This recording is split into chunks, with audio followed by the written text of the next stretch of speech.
My hemoglobin A1C value keeps climbing upward, yet I barely consume sugary foods at all. What on earth is causing this issue? A patient recently asked me this exact question, and it shines a light on a crucial detail most people overlook. Elevated blood glucose levels are never only tied to sugar intake alone. The good news is that effective regulation is far simpler than most imagine. In this video, we'll break down 20 research-backed strategies to bring down your hemoglobin A1C. I'll split these methods into two clear categories: quick relief tactics and long-term metabolic support habits. Quick relief tactics work to stabilize blood glucose right after your current meal, while long-term habits create lasting improvements to how your body processes sugar during every subsequent meal you eat. All of these are tiny daily lifestyle adjustments. When practiced consistently together, they deliver far deeper, more sustainable improvements to your hormonal stress response and overall metabolic wellness compared to relying on drastic, unsustainable overhauls of your routine. For context, I'm Dr. William Lee, and I've spent 27 years practicing both infectious disease care and general internal medicine. From decades of clinical experience, I know how challenging full diet overhauls can be to stick with long term. Some of these tips may sound familiar to you already, yet you haven't put them into practice simply because you underestimated their meaningful impact.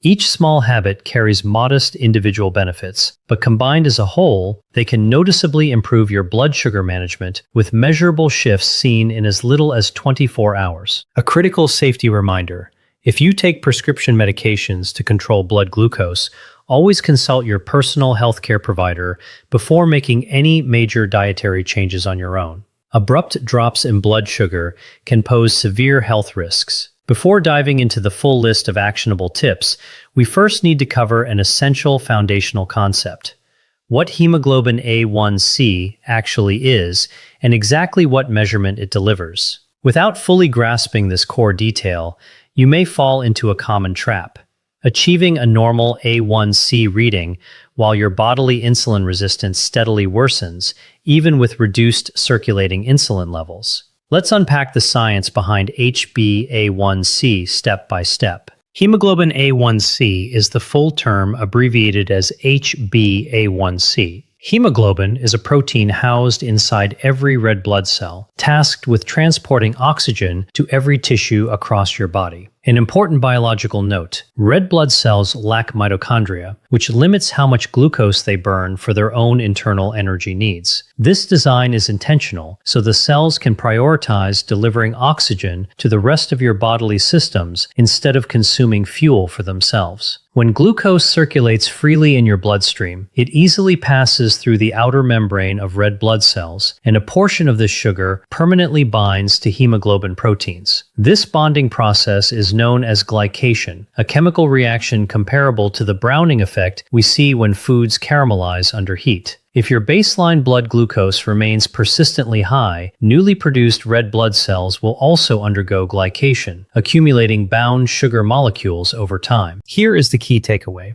the average lifespan of a red blood cell spans roughly 3 full months. When your doctor orders an HbA1c test, they are essentially calculating the average volume of glucose that has attached to your red blood cells over the prior 8 to 12 weeks. This means your A1C reading acts as a long-term snapshot of your average blood sugar levels.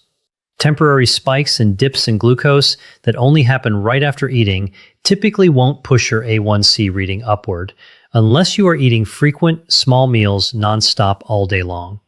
The real driver of a rising HbA1c is sustained, prolonged elevation of blood glucose between meals, not short-lived post-meal surges alone. Many people without a formal diabetes diagnosis use continuous glucose monitors to track their daily sugar fluctuations, and they frequently notice sharp glucose spikes after eating, yet their follow-up HbA1c test results still land within the healthy range. This boils down to a simple rule: your average glucose concentration for the majority of each day dictates your final A1C number. If your glucose stays balanced most hours of the day, your HbA1c will remain normal regardless of occasional small spikes. Lowering your A1C fundamentally relies on upgrading your body's baseline capacity to process glucose efficiently around the clock, even during fasting periods when you aren't consuming any food at all. And this is where these 20 science-backed strategies come into play. Let's begin with the quick relief tactics you can implement immediately to curb post-meal glucose spikes. Number 1. Add vinegar to your meals. Vinegar's primary active ingredient is acetic acid, which triggers several valuable shifts in how your body metabolizes glucose. First, it slows the digestive breakdown of carbohydrate molecules. Second, it boosts resting metabolic function. You can stir 1 to 2 tablespoons into salad dressings or use it as a dipping sauce alongside bread products. Clinical trials confirm this simple addition can cut post-meal blood glucose levels by 20 to 30%, with the most dramatic benefits observed in individuals living with prediabetes or insulin resistance. The biological mechanism behind this effect centers on AMP-activated protein kinase, shortened to AMPK, often referred to as a cell's built-in energy sensor. AMPK is an enzyme abundant in muscle tissue, the liver, and fat cells. It activates automatically when cells detect low available energy, marked by an increased ratio of AMP to ATP molecules. Once AMPK switches on, the body shifts its internal processes to prioritize energy production, especially within skeletal muscle tissue, the primary organ that soaks up excess circulating glucose. Activated AMPK prompts GLUT4 glucose transporters to move to the outer surface of muscle cells. GLUT4 proteins draw glucose out of the bloodstream and into cells for storage or energy use. This process mirrors the glucose-lowering effect of physical exercise, resulting in greater glucose uptake by muscle tissue and reduced blood sugar readings overall. Citric acid present in vinegar also supports glycogen storage within muscle fibers, encouraging glucose to be locked away as stored energy rather than lingering freely in circulation and attaching to bodily tissues. Vinegar also delivers critical liver-related benefits. AMPK activation suppresses excessive pathological glucose production by the liver. Under normal conditions, the liver generates glucose through 2 separate pathways, gluconeogenesis and glycogenolysis. AMPK inhibits the activity of key enzymes that drive gluconeogenesis, meaning the liver releases far less glucose into your bloodstream during fasting hours. This explains why many people struggle with elevated morning fasting glucose even when they haven't eaten overnight. Unregulated liver glucose production is the hidden culprit. Acetic acid additionally slows carbohydrate digestion by blocking digestive enzymes, including alpha amylase and sucrase, the proteins responsible for breaking starches down into simple sugars that convert directly into glucose, the molecule responsible for raising your A1C levels. Slower carbohydrate digestion softens the sharp spike in blood glucose that follows every meal. A third supporting mechanism involves delayed gastric emptying. Acetic acid slows the rate at which food exits your stomach and enters the small intestine for nutrient absorption. When food moves gradually into the intestinal tract, glucose seeps into your bloodstream at a gentle, steady pace, further blunting steep post-meal sugar surges. Number 2. Drink water before sitting down to eat. Pre-meal water intake is another straightforward, fast-acting trick for balanced blood glucose.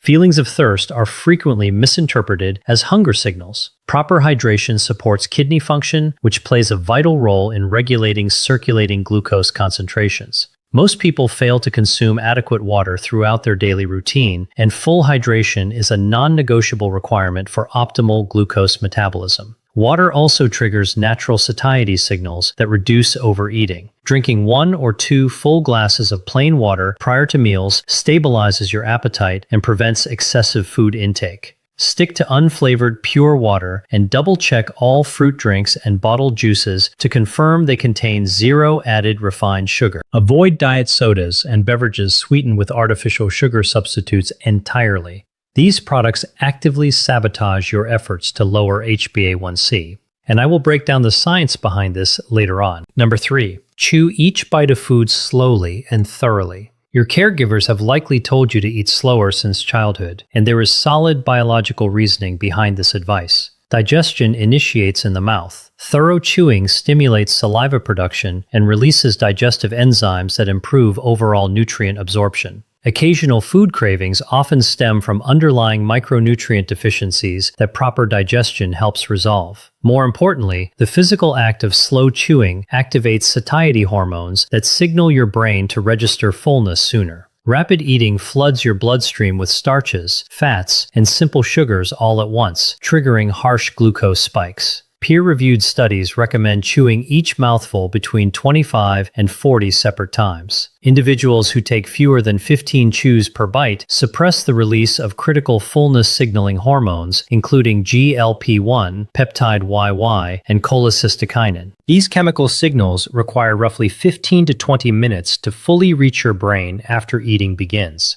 By slowing your pace, you allow these satiety signals time to activate naturally, automatically reducing the total volume of food you consume per meal. Slow chewing also lowers production of ghrelin, the primary hunger hormone that drives constant food cravings. Simple adjustments to build this habit include setting your fork down between each mouthful or taking smaller bites to extend your eating time. Number 4. Save carbohydrate-rich foods for last during your meal. The sequence you eat different food groups creates a dramatic impact on your post-meal glucose levels. Consume non-starchy vegetables and protein sources first, and finish the meal with your carbohydrate portion. This single shift slows intestinal absorption of sugars significantly. This food sequencing tactic delivers measurable reductions in glucose spikes without requiring you to remove or replace any ingredients from your existing meal plan. Number 5. Engage in light movement for 2 minutes immediately after finishing meals.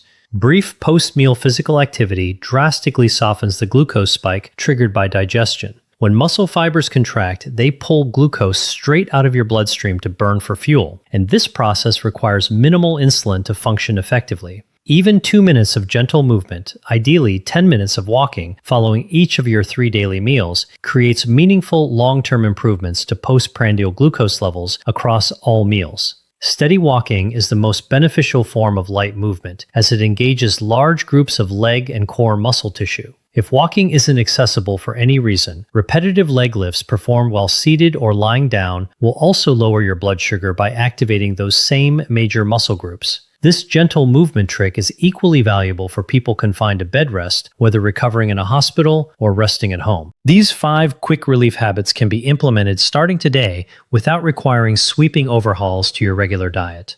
The following 15 tactics fall under the long-term metabolic support category, and they are essential if you aim to achieve lasting improvements to your metabolic health.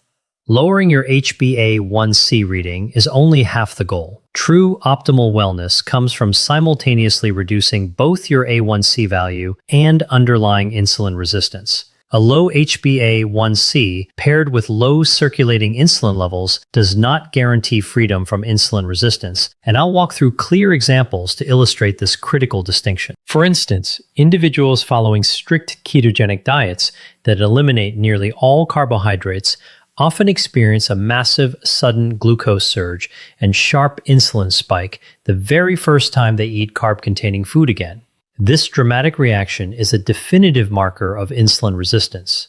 By contrast, a patient living with type 1 diabetes can consume an identical serving of carbohydrates with far milder glucose elevation and lower required insulin doses because their bodily tissues maintain consistent insulin sensitivity. Greater insulin sensitivity reduces the volume of insulin your pancreas must secrete to metabolize that finite amount of dietary carbohydrates, and only a carbohydrate challenge will prove whether or not you're insulin sensitive, and this has been proven a long time ago when they took medical students, fed them 3 different kinds of diets, 1 pure fat, 1 pure carbohydrate, and 1 pure protein. And the students who ate a pure carbohydrate diet without the fat or protein, they actually needed less insulin and had lower blood sugar spikes for the same amount of carbohydrates. Now, the reason why this is important is because both high sugar and high insulin is inflammatory. So whenever I meet people who are about to lose their limb kidney and they have diabetes, I always check what their hemoglobin A1c number is, And I always ask how much insulin has been going up. A normal hemoglobin A1C number means that that person has been well controlled in their blood sugar levels, but they may have been using insulin to get that blood sugar under control. Insulin in excess is an inflammatory hormone. It accelerates arterial inflammation and chokes blood flow. Hence, simply chasing a good number, like an HbA1c or just a fasting blood sugar, that doesn't mean a whole lot when you don't know what's happening to the insulin. And by cutting out all carbohydrates, you may lower your insulin, you may lower your HbA1c, but you may also be getting more insulin resistant unless you pay attention to your carbohydrate challenge. Now, when you reduce all carbohydrates, you're also reducing important vital nutrients that come along with those carbohydrates. A couple of beneficial carbohydrates are fiber and resistant starch. And when you reduce your foods that have fiber and resistant starch, then you're not actually helping your gut microbiome. And that's why my first longevity win to lower HbA1c is simply to reduce refined carbohydrates and added sugar. Refined carbohydrates are food where the fiber has been removed. Examples include white bread, pastries, sweetened beverages, pizza, hamburgers, hot dogs, many packaged snacks, cereals. Many of them don't have any fiber. And these carbohydrates are so refined, so manipulated, that they go into your bloodstream and absorb very quickly. That rapid absorption causes a sharp spike in your blood glucose, which then makes your pancreas release a large amount of insulin to then push your glucose into your cells. But over time, these repeated spikes, they lead to insulin resistance, where cells stop responding effectively to the insulin. Now, if this is your meal throughout the day, every time you're eating breakfast, you're drinking your coffee latte or eating a candy bar, you're continuously spiking your blood sugars. But by reducing refined carbohydrates and added sugar, this quickly reduces the amount of times that your blood sugar is spiking, which will reduce the overall time your blood sugar remains high, which means that you can lower your HbA1c levels. And I understand this requires a taste palette change. So instead of buying white bread, buy whole grain bread. It'll give you the texture and the taste, but it comes with some nutrients, some fiber, some micronutrients. Now, added sugar is harder to get away from. Many people think added sugar is just in sweet drinks and desserts, but it's actually hidden in so many items, from your breads to your sauces and even healthy sweet foods such as yogurt and flavored nuts. Please check your ingredients, because when your body senses the added sugar, even if you don't taste that sweet, you not only release insulin, but you also release dopamine. Dopamine is a signal that keeps you hooked to that taste and texture and gives you the drive to go seek that food. So when you can dampen that dopamine reward drive, then you will be more successful at longevity goals of getting off those foods and more easily pick healthier foods without the internal conflict of letting go of what's so tasty. Ultra-processed foods. Now, I personally know that this is hard. It was hard for me to do. It's hard for everybody to do. My Pilates instructor, probably the fittest person I know, she usually avoids junky carbohydrates, but she took a 3-day weekend off and she just fell off the wagon. First, she got herself a bag of honey mustard potato chips. Now, she ate that whole giant bag. Usually, she at least walks or works out every day. But that weekend, she decided to take a break. She didn't do anything. She didn't even walk. Now, if that wasn't bad enough, then she ordered herself a pizza and just about ate the entire pizza until she called her son to come home and eat the rest.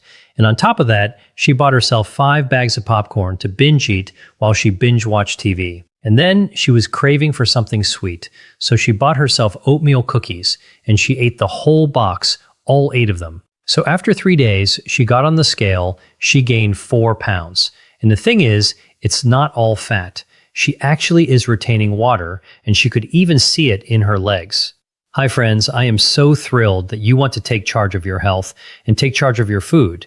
Now, I know nutrition can be complex, but it doesn't have to be. And I'm here to support you in this lifelong journey. So if you point your camera app to this QR code, it'll take you to a link for a free handout that I created just for you. And if you like it, If you want to see other handouts, please go to the link in my show notes, and then you can leave me your feedback on what I could do to help you in your journey. Okay, back to the video now. So number 7, you don't want to retain water. Then reduce sodium. High sodium intake is often associated with highly processed foods, binge-worthy foods, right? These foods frequently contain refined carbohydrates, unhealthy fats, added sugar, and of course, there's lots of salt. Now, these companies, they make these foods for a reason, and that's because they know they can get you to eat more of them. Now, we have scientific evidence that people actually do exactly that, eat more food when they're eating junk. So after you binge, you not only gain a weight from the calories, but you also start retaining more sodium, and that raises your blood pressure. It impairs how your cells respond to insulin, and it contributes to a rising hemoglobin A1C number. Excess sodium interferes with the insulin signaling pathways inside your muscle and fat cells, and when insulin signaling becomes weaker, well, the body simply releases more insulin to move glucose into cells, which gradually worsens insulin resistance. And over time, this contributes to higher fasting glucose and higher HbA1c levels. So, reducing your sodium, it usually means you're eating less food, especially processed food, and that change alone will improve your metabolic health, improve your blood sugars, because they don't exactly put quality ingredients in junk food. I remember, junk food lacks fiber. That's why it's important to do. Number 9, increase dietary fiber. Fiber is one of the most powerful nutrients. It's a carbohydrate, yet it controls your blood sugars. Now, when carbohydrates are eaten with fiber, digestion slows down, glucose enters the bloodstream more gradually instead of all at once. Fiber also feeds beneficial gut bacteria. Now, these bacteria produce short-chain fatty acids that then improves your insulin sensitivity and reduces inflammation. And people who consume at least 30 to 40 grams of fiber daily, they simply have better glucose control. In addition, fiber activates satiety hormones like GLP-1. People who normally eat more dietary fiber, they generally don't have a weight problem. They don't need GLP-1 because fiber shuts off their wanting to eat. It's a turn-off switch. Have you ever been so full that you just can't eat another bite? Simply the thought of food will make you feel sick. And that is when you know you're not hungry. That's actually normal. When we overeat, that's the all switch of eating, which apparently doesn't work for many people because they're still overeating. And that is why it's necessary to eat your fiber for weight control. That is why people are getting successful in weight control without GLP-1 agonists. But the problem is all the side effects you naturally get for a GLP-1 agonist, right? That's why we want to do things naturally and not depend on medicines. But if you don't want to change your palate and change your body or train your body when it comes to food, then a GLP-1 agonist may be the right answer for you. But I think even more important than that, and that's unique, is the fiber. It helps reduce HbA1c numbers, and these are polyphenols which are super hard to get. So, number 20, increase your polyphenols. They're plant compounds that regulate metabolism, decrease inflammation, and in pathological microbes. But since this is about reducing HbA1c, let's focus on that and how it can reduce your blood sugars. It can slow down your digestive enzymes, and the benefits of slowing down your digestive enzymes is to increase the time in which it takes to digest your food. Therefore, you decrease the rate at which your blood sees sugar. When this happens in your stomach, you'll get reflux because it may stay there too long, and you may reflux it up your food pipe. But in your polyphenols, improve insulin signaling and reduces inflammation. They also help protect cells from oxidative stress caused by high glucose levels. Increasing polyphenol can help the body use glucose more efficiently, and that's why it's so important to find colorful, all-natural plants to eat. When you see dark, rich colors, you know that those plants have polyphenols. Blueberries, strawberries, iceberg berries, black raspberries, and cherries are some of my favorites to eat. But I don't want you to leave with the impression that it's only found in fruits. Leaves have polyphenols, so when you drink green tea, coca, or coffee, there is also beneficial polyphenols. And if you have ever cooked with any of these spices, you know how spices can be brilliant in flavor and in color. But some may taste better, and that's how you know there's polyphenols. So let me give you an example of how that works. Reduce your budgets. Let's say you're going to eat a blueberry shake before your meal. Did you know that blueberries have some of the highest amount of polyphenols and fibers that you can eat? Both reduce your blood sugar levels and promote satiety so that you don't overeat that meal. This is a great reason. Add a blueberry shake before your meals. And if you drink that shake, you will simply eat less food. So when you eat, let's say, spices, you can also lose weight too. Black cumin is one of those beneficial biblical spices that can help you control your weight. But who eats black humus by itself? It's pretty bitter, right? And that's why, number 11, learn to eat beans. We can add spices to beans and make them delicious. Chili or salad beans are one of the most powerful metabolic foods for your health. They contain a combination of resistant starch, soluble fiber, plant protein, and polyphenols, especially when you go for those colorful beans and eat the skin intact. But a combination of everything that I mentioned slows your digestion, reduces rapid sugar spikes, and feeds healthy gut microbes slowly. But I know sugar is hard to get away from. People eat a lot of sugar, ultra-processed, refined flours. The thing is, we are what we eat. Maybe you get to change that. So when you eat a lot of refined flours, your microbes efficiently digest that starch into sugar, and this isn't good for you. Anybody's metabolism, because it adds to your sugar surges in your blood. But another carbohydrate, such as beans, they by themselves have a low glycemic index, which means they raise blood sugars slowly, but they do it in a very special way. They do it by lowering your blood sugar, not just in the meal you're eating the beans, but it keeps lowering your blood sugar in subsequent meals.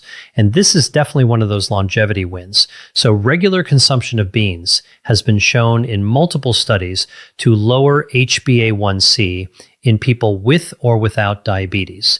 Beans promote satiety. Now, I don't know about you, but after I'm eating beans, I'm pretty full. But not everybody can tolerate beans, but it requires a little gut training, or you can get the help of digestive enzymes like Beano that you can find over the counter. It is, however, beneficial for you to train your gut. So start literally with 1 bean a day, and then add another bean for another day. Work up to 1.5 cups of beans over several days to several weeks, and eat those beans with other foods so that your gut microbes have other foods to feast on, not just those beans. No.12. Learn to eat whole fruit. Many people avoid fruit if they have diabetes because they think it raises your blood sugars. Whole fruit behaves very differently from refined sugar and flour because the nutrients in the fruit, including the potassium and the sugar, is trapped within a fiber matrix, water, and polyphenols that actually reduces calories. Now, have you ever peeled back an orange and felt how tough that was to break? That's the power of fiber. Have you ever bitten into an apple during class and then everyone turns around to listen to you chew? That was me, but I still had to do it because I had to stay awake in class. The hard stuff on the apple and the orange, that is fiber. That's what makes an apple crunchy and an orange difficult to peel. Now, when you squeeze orange juice, the dried stuff left is also fiber. That orange was meant to be eaten with that fiber so that you don't surge your blood sugars, which is what orange juice does. Now, fiber will slow down your glucose absorption. It is so powerful that everyone is surprised when their diabetes numbers, HbA1c numbers, keeps improving even though they're eating fruit. Right? It lowers your risk of diabetes if you don't already have it. The key difference between whole fruit and fruit juice is a fiber. Juicing removes all the fiber and concentrates the sugar. It is definitely way better than flavored beverages because juice still contains lots of beneficial antioxidants, little bit of fiber, vitamins, minerals, as well as special phytochemicals that flavored beverages simply don't have. So a good way to wean yourself off of flavored, sugary drinks is with fruit juice that's diluted in sparkling water. And better yet, put whole fruit in that sparkling water because that'll give you a nice buzz to eat. You can save yourself a lot of money from buying those soda machines. You can do the same with just sparkling water. Fruit is just way too tasty for me to mess with. Number 13, start your meals with low-calorie foods. Believe it or not, even though fruit is filling, and many fruits are full of sugar and taste sweet, they're also very low in calories. There are some fruits that are not as sweet and also high in calories, like coconut, but squashes, like spaghetti squash, that is a fruit that's not that sweet. Cucumbers, full of water, has a hint of sweetness, low calorie. That's a fruit. So is a tomato. But many fruits that are sweeter are still low in calories compared to their weight, like a bowl of blueberries, strawberries, pears, and apples. These are heavy because of water weight. They are all still low-calorie foods. So unless you add sugar and fats and oils to the fruit, it's going to be low-calorie. That, my friends, sounds like a cookie or pie. A typical cookie may be lighter than an apple, yet it has more calories and is more calorically dense per gram of food since it's essentially water and is full of fat and refined sugar as well as starches. But when you eat fruit, actually you're chewing on mostly water. And if you've ever left a fruit truffle dry, I'm sure you'd be surprised at how light it feels. It takes a lot of water to make that fruit crunchy, and I can't stand a dehydrated soft watermelon. It just lacks crunch. That's when you're eating fruit. You're drinking water to help you control your weight. Water is helpful with or without being in a fiber matrix for weight control. So can you think of another food that is high in water? How about soup? So instead of eating fruit and drinking water, you can always begin your meals with a light vegetable soup that is low in salt, and that could be a longevity habit. But avoid those canned soups. They're not low in salt, and they also have a lot of microplastics, which is a great topic for another video. Another great way to front-load your meals is by eating vegetables. Most vegetables are pretty low in calories. Spinach, kale, celery, all super low-calorie foods. And you can pick any green leaf or flower. They will all be low-calorie since they'll be full of water and fiber. It'll create a feeling of fullness when you eat your meals, and it'll turn on satiety hormones like GLP-1. And this strategy reduces overeating and slows absorption of your glucose, because when you front-load whole foods and fiber, you're building a fiber wall to buffer the carbohydrates that you will eat later. If you keep your food order, and when you choose whole foods that are red, yellow, and orange color, you're also going to be having access to number 14. Beta-carotene-rich foods. Beta-carotene, found in carrots, pumpkins, sweet potatoes, and leafy greens, are compounds that are strong antioxidants that also reduces weight. It helps to reduce oxidative stress that's associated with high blood sugar levels, and they have been proven to reduce visceral fat, type of fat that keeps you insulin resistant. So when you turn to nature for solutions, you'll actually get a bargain because you'll get more than what you're paying for when you eat food you're eating multiple ingredients, not just one compound like silymarin. That's another powerful plant antioxidant found in tomatoes and watermelons and pink grapefruit. Lycopene supports vascular health and reduces inflammation to improve your glucose metabolism. And we all know this because people who eat piperine-rich foods like tomatoes lose weight. And you're not going to be able to lose weight unless you're getting that insulin down. And a delicious way to eat tomatoes is to turn it into tomato soup. And of course, it'll taste even better if you use spices. That's number 15. Spices can help lower HbA1c numbers, especially ones that improve glucose metabolism, like cinnamon, turmeric, ginger, and cloves.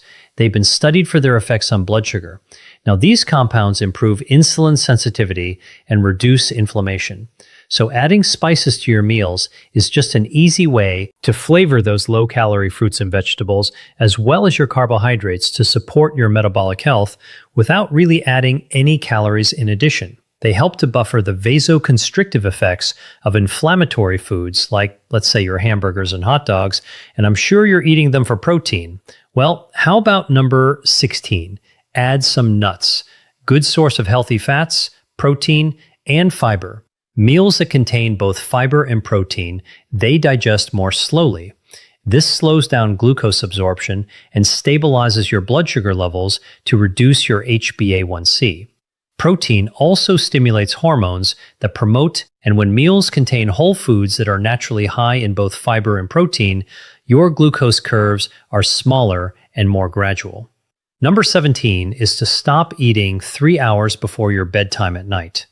Your melatonin rises. This is normal. It's a natural rise that causes you to be sleepy and more insulin resistant, which means the same amount of food eaten during the day will spike your blood sugars higher if eaten at night. Hence, your metabolism really slows down at night, and usually at night you're not exercising or moving, so that also decreases how fast your blood sugars go down.